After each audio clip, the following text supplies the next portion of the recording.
ginawa natin itong press con na ito bago kami magsampa sa ombudsman para ipaalam natin sa ating kapwa Pilipino na merong ganitong reklamo. At para ma-inform sila at kasama nating bantayan ang ombudsman. Kasi kung nag-file na kami sa ombudsman, baka kasi mag-issue ng gag order ang ombudsman eh. Oh, nandito na yung kasos o reklamo sa ombudsman, walang magpapa-interview dyan, walang statement sa media, etc. Pwedeng gawin niya yon. Kaya minaramat po natin na ilabas na muna para marami tayong magbabantay sa ombudsman. Ano po ba ang inyong nais na mangyari? After this, alam naman natin na yung ombudsman ay binanggit nyo rin na dating DOJ secretary. Pero bakit doon nyo dinala? At ano ang gusto ninyong end nitong pahayag ninyo o yung revelasyon ninyo? Sige, attorney. Wala kasing ibang opisina sa gobyerno na maaaring mag-imbestiga sa nilalaman ng affidavit nila kundi ang ombudsman.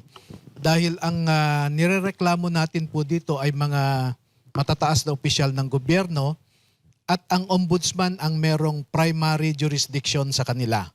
So bago ka makapagsampa ng kaso sa Sandigan Bayan, ay kailangan kang dumaan sa ombudsman. Bagamat meron ngang there is an apprehension, no, na nandun si Ombudsman Remulla at isa siya sa mga nababanggit.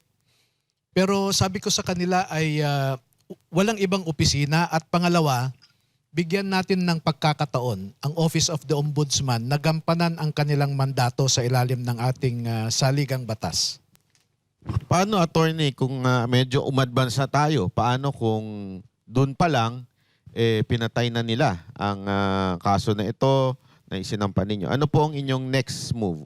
Sundan ko lang yung tanong ka para ilan yung natanggap na maleta ni Ombudsman? Sorry, no? Wala naman silang sinasabi na tumanggap ng maleta si Ombudsman. Ang sinasabi doon ay noong DOJ Secretary siya, ay kinakausap niya ang mga ICC investigators, no? At alam naman natin na ang official position ng Republic of the Philippines ay hindi tayo makikooperate sa ICC. Pero patago silang nagkikita-kita at nag-uusap-usap. So ano po ang inyong next move? Gusto kasakali? Opo, kaya po ginawa natin itong press con na ito bago kami magsampa sa ombudsman para ipaalam natin sa ating kapwa Pilipino na merong ganitong reklamo. At para ma-inform sila at kasama nating bantayan ang ombudsman. Kasi kung nag-file na kami sa ombudsman, baka kasi mag-issue ng gag order ang ombudsman eh. Oh, nandito na yung kasos o reklamo sa ombudsman, walang magpapa-interview dyan, walang statement sa media, etc. Pwedeng gawin niya yon.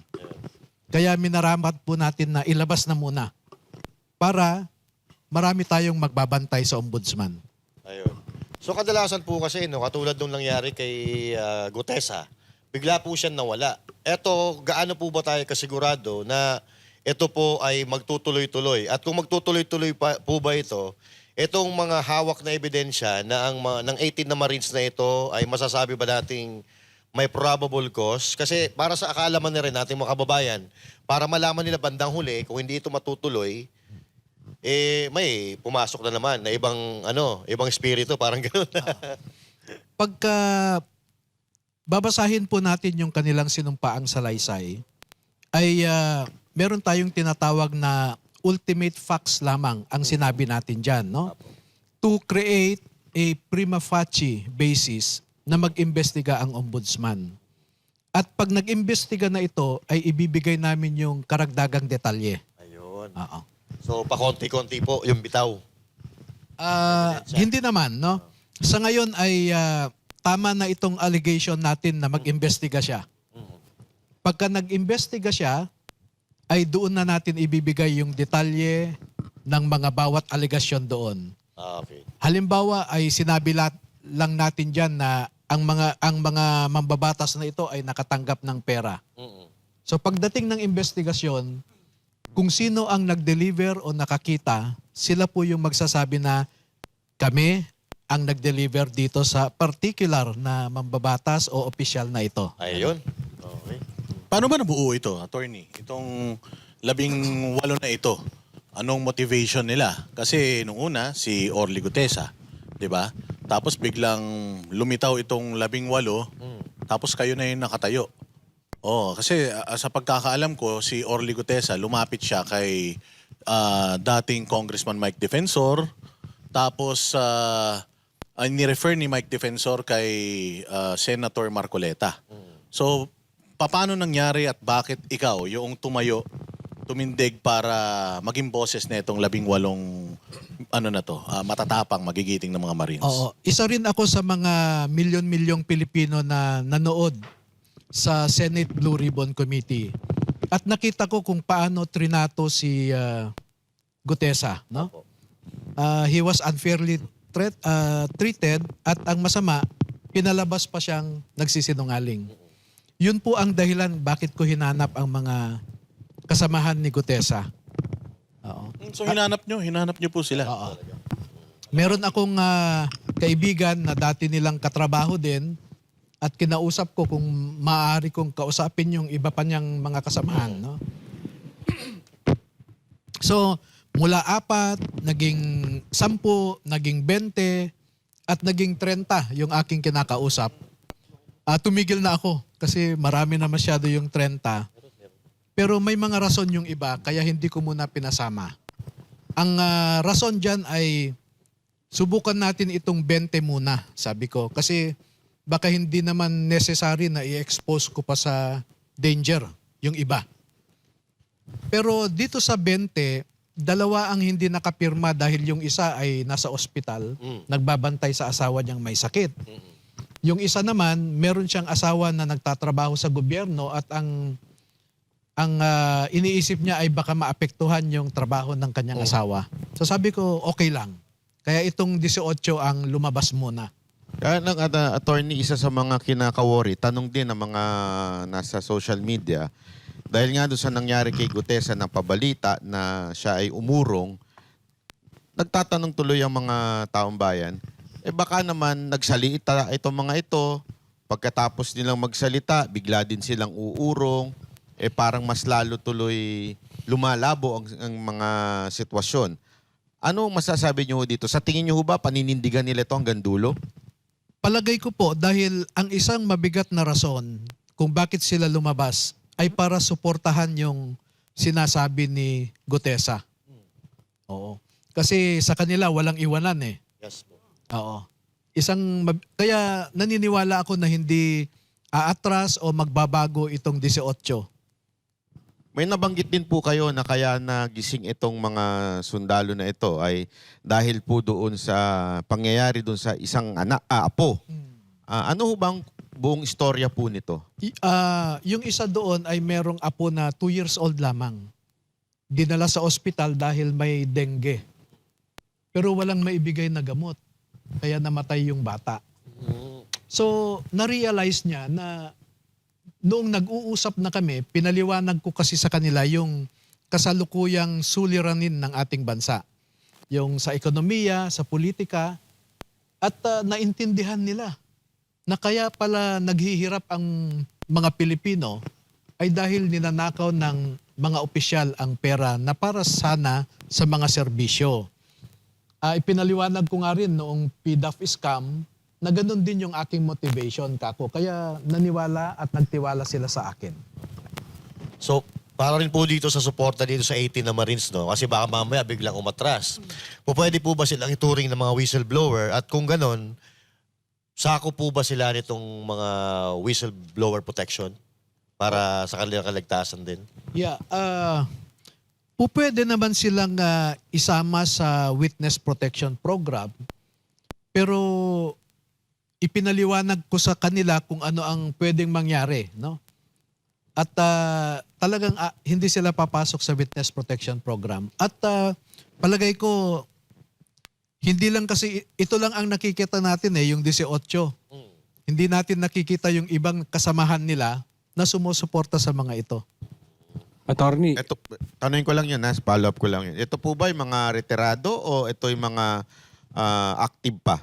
Wala na sila sa serbisyo. Hindi, yung mga sumusuporta po. Mix po yan. Merong nasa serbisyo, meron ding mga kasamahan nila dati kay Gutesa. So hindi po totoo yung sinasabi nila na parang yung military o yung AFP ay against dito sa mga ito? Well, as an institution, sinasabi ng AFP, ang Philippine Marine Corps, ang Philippine Navy, na kumbaga parang wag niyong tularan sila. No?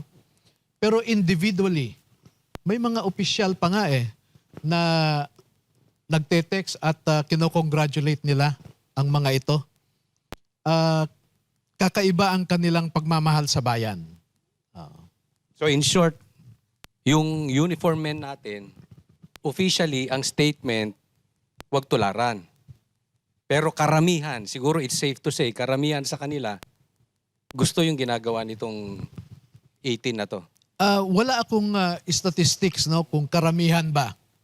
Pero yung mga rangko ng mga nagsasabing tama ang ginagawa nila ay matataas Oo. Napansin ko po, attorney, na kayo po pag nagsalita at nagbigay ng mga statement, ingat na ingat kayo na hindi makulayan. Pero gayon pa man, ang sinasabi ni Trillanes, ito lang na kaninang interview, kayo daw po ay ang inutusan lamang o ang pinaka-head ng kung anumang ginagawa ninyo ay ang mga Duterte. Ano po masasabi nyo dito sa issue na to? Sa buong buhay ko ay hindi ko pa nakakausap si VP Sara. No? Si dating President Duterte, hindi ko alam kung naaalala niya o natatandaan niya ako. Kasi bilang na bilang yung pagsasama namin noong 2016 pa yon. No? Yung mga kapatid ni VP Sara, hindi ko naman sila kilala na personal o nakakausap. No? So hindi ko maintindihan kung saan nanggagaling yung akusasyon na inuutusan ako ng mga Duterte. Kasi daw yung may sinabi si Auntie Claire, nagpapahiwatig siya, yung sumundo sa inyo after the press con. Pwede ba nating sabihin kung saan ba kayo sumakay, saan ba kayo mangkas, sino sumundo sa inyo? May sasakyan si attorney, ang ganda ng sasakyan niya eh. Ba't Yung siya kasi may sundo raw Alam mo kung ano yung sasakyan ni attorney? Jet. Lumanti sa taas Ay, attorney, sino po nagsundo? Humiram po ako ng 2 vans, no? Kasi isa lang yung aking van At 18 ang mga ito. Kaya humiram ako ng van ni Mike Defensor at saka ni Consilor Rani Ludovica. Kasi si Mike Defensor, kinausap ko yan nung nakakausap ko na itong mga sundalo. Kinausap ko si Mike Defensor para magtanong kung ano ang nangyari kay Gutesa. Kasi para may input siya, para I won't commit the mistakes, in quotations, no? I won't commit the mistakes kung bakit ganito ang nangyari kay Gutesa. No? And then, may pangalawa kaming nag-meeting, tinanong ko siya, nakakausap mo ba si Saldico? Kasi nagkasama sila sa Kongreso Sabi niya, may kaibigan ako na nakakausap siya. Pakisabi mo naman kay Saldico na bayaran niya yung last month salary, 13-month pay, and termination pay nung mga ito. So yun yung pangalawa naming pag-uusap. And then mula noon ay nangungumusta siya, kumusta yung mga sundalo, sabi niya. So ina-update ko rin, okay naman, etc. Pero wala siyang detalye na nakukuha sa akin. Kaya nung February 23, nung nag-decide kami na magsagawa ng isang press con, kinausap ko si Ma'am Malutikya. No? Ma'am, pwede ka pang mag-arrange ng O sige, bigay ko yung details sa'yo early, sabi niya. And then, tinawagan ko ulit si Mike. Mike, meron ka bang sasakyan na pwede kong mahiram? Sabi. Para saan? Sabi niya, meron lang akong mabait naman siya, so pinahiraman niya ako. Si Rani Ludovica, matagal ko na rin niyang kakilala, kaibigan na taga Quezon City. nahiraman ko rin ng isang sasakyan. Kaya dalawa yung vans na nahiram ko.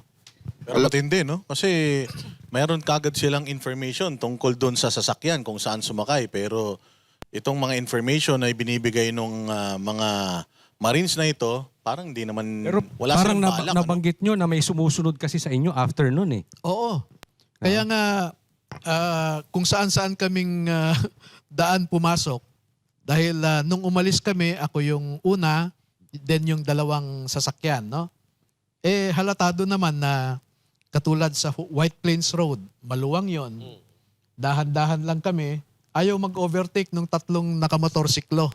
No? Eh, alam naman natin yung ganong mga tradecraft sa Intel work, no? Pero alam nyo napaka-honest ni attorney kasi yung Malacanang parang puro pahaging pa kung sino daw yung sumundo. Pero si attorney sinabi niya kagad, diretsuhan sino yung sumundo. Attorney, ang tanong dito, si Mike ba at saka yung counselor merong kinalaman dito sa paglabas itong mga to? Alam ba nila ang sasabihin o hindi? Wala po. Wala silang kinalaman sa mga nilalaman ng salaysay nila. Wala silang impluensya kung ano yung nilalaman niyan. Zero. Ito, meron akong isang tanong, medyo medyo maselan to, attorney. Kasi sinisira din lang naman nila yung kredibilidad ng mga militar, kredibilidad ninyo. 18 to, and sinabi ninyo, inisa-isa nyo silang hinanap. Magastos ito. May nagpondo po ba rito sa inyong pag-aanap sa mga kasama ni Gutesa na ito? Oo. Ako at saka yung asawa ko. Oo. Kasi parang pinalalabas nila, may Ito po, diretsuhan po, bakit nyo po ito ginagawa? Mas magandang tanong ibalik ko, bakit hindi? Pilipino ako eh. Dapat nating mahalin ang ating bayan, no? Yan din ang tanong sa akin noong PDAF-SCAM eh. Bakit mo ginagawa ito? Baka kumikita ka rito. Sa totoo lang, ako nga ang gumastos eh. Yung pag-photocopy lamang ng mga dokumento doon sa PDAF-SCAM case, 1.2 million pesos yun. Attorney, ang sabi nung iba, baka may pangarap daw kayo na tumakbo, magpakilala, at kaya nyo ginagawa ito. Well, yung mga nagsasabi, normal yan, no? Pero makipagpustahan na lang ako sa kanila kung tatakbo ako. Isang sa maleta. 2028. No? Isang maleta lang. Sige. Attorney, wala ka bang death threat? At saka hanggang saan to? Kasi sigurado ko kakalkalin yung buhay mo. Kung hindi ka makalkal, yung pamilya mo, tatakutin ka, baka may mangyari sa'yo, wag naman sana. Kaya lagi naming tanong sa mga na-interview namin, kadalasan kasi tinatakot, minsan napuputol. So, gusto ko malaman, tinatakot ka na ba? May death threat na? At saka hanggang kailan ka itong laban na ito? Normal naman po yan na yung mga nasasaktan ay gagawa ng paraan para ba-discourage kami. Pero I think nothing can discourage the 18 at saka ako. Kumbaga pag nagsalita kasi kami, ay parang meron ng blood compact yan. No? At ito, no, ang aking commitment dito, yung mga kinasuhan namin sa PDAF-SCAM, kinasuhan din nila yung aking mga witnesses.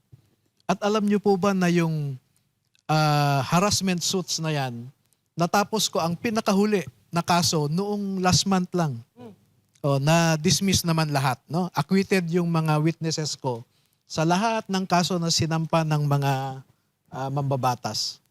Doon naman So, tayo, 13 to 26, it's 13 years kong hinaharap ang mga kaso na isinampa sa mga witnesses ko. And the same commitment is given to this great 18 Filipino soldiers.